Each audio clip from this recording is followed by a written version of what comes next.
আসসালামু আলাইকুম। এবার ইসরায়েলের বিরুদ্ধে একজোট হচ্ছে তুরস্ক, সৌদি আরব, কাতার, কুয়েত, আরব আমিরাত, ওমান সহ মধ্যপ্রাচ্যের এই এক সময়ের ইসরায়েলের মিত্র রাষ্ট্রগুলি। এই জন্য জোট করছে, কারণ এটা বাধ্য হয়েছে। ইসরায়েল ইরানের উপর অন্যায়ভাবে হামলা করছে। 25 সালের জুনে একবার অন্যায়ভাবে আক্রমণ করছে হঠাৎ করে। সেখানে ইরানের অনেক ক্ষতি হয়েছে, ইরানের অনেক জেনারেল মারা গেছে। পরে ইরানও পাল্টা আক্রমণ করছে। এই বছর আমেরিকা ইরান আবার 28 ফেব্রুয়ারি হঠাৎ করে আক্রমণ করে বসলো। খামেনি সহ ইরানের শীর্ষস্থানীয় সামরিক কমান্ডাররা মারা গেল। ঠিক একইভাবে আবার অন্যায়ভাবে সিরিয়ার উপর আক্রমণ করছে। সিরিয়ার উপর আক্রমণটা এবার আর মধ্যপ্রাচ্যে কেউ সহ্য করেনি, কারণ সিরিয়া এই যুদ্ধে অংশগ্রহণ করেনি। সিরিয়া একেবারে নীরব ছিল, একেবারে নিরপেক্ষ ছিল। সিরিয়ার প্রেসিডেন্ট এই ঘোষণায় দিয়েছে যে আমরা এই যুদ্ধে জড়াবো না, আমরা কোনো পক্ষের হব না, আমরা একেবারে নিরপেক্ষভাবে থাকবো, আমরা আমাদের দেশের নিয়ে ব্যস্ত থাকবো, আমরা আমাদের দেশ পুনর্গঠন নিয়ে ব্যস্ত থাকবো। কারণ দীর্ঘ প্রায় 15 বছর সিরিয়াতে গৃহযুদ্ধ ছিল, সেখানে একেবারে ধ্বংসস্তূপে পরিণত হয়েছে সিরিয়া। সেগুলিকে মেরামত করবে তারা, তাদের দেশ গড়বে, ওগুলো নিয়ে ব্যস্ত। ওরা এখন আর বাহিরের বহির্বিশ্ব নিয়ে ব্যস্ত না। তারপরেও সিরিয়ার উপর আক্রমণ করছে অন্যায়ভাবে।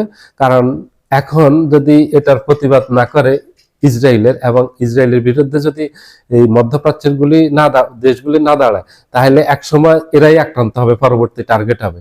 কারণ ইসরায়েল বেছে বেছে যারাই একটু শক্তি অর্জন করতেছে তাদেরকেই আক্রমণ করতেছে।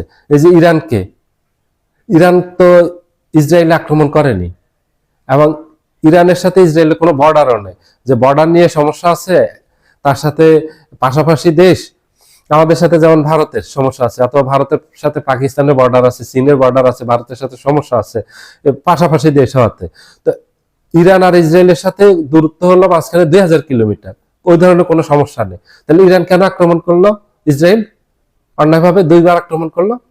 আন্তর্জাতিক কোনো নিয়ম আইন কানুন তোয়াক্কা না করে এই ইসরায়েল আক্রমণ করে বসলো, যে ইরান ইসরায়েলের জন্য হুমকি।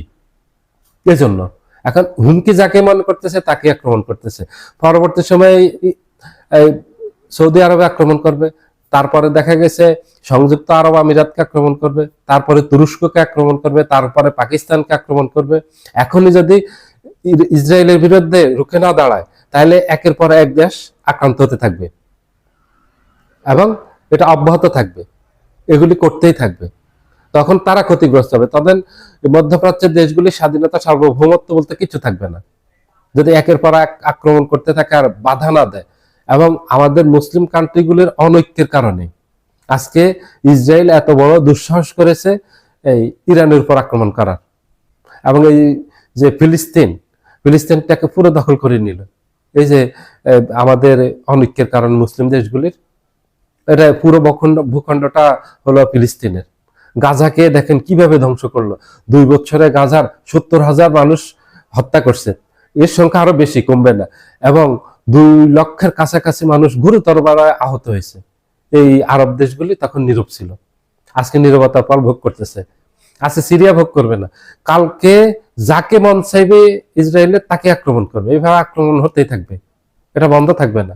যদি না একজোট হয় এই দেশগুলি, মুসলিম দেশগুলি যদি নিজেদের মধ্যে এই যেসব বিরোধ আছে এগুলি মিটিয়ে যদি ঐক্যবদ্ধ হতে না পারে, তাহলে একের পর এক আক্রান্ত হতে থাকবে।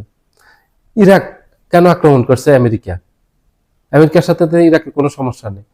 লিবিয়া কেন আক্রমণ করছে? দেখেন সবগুলি মুসলিম কান্ট্রি।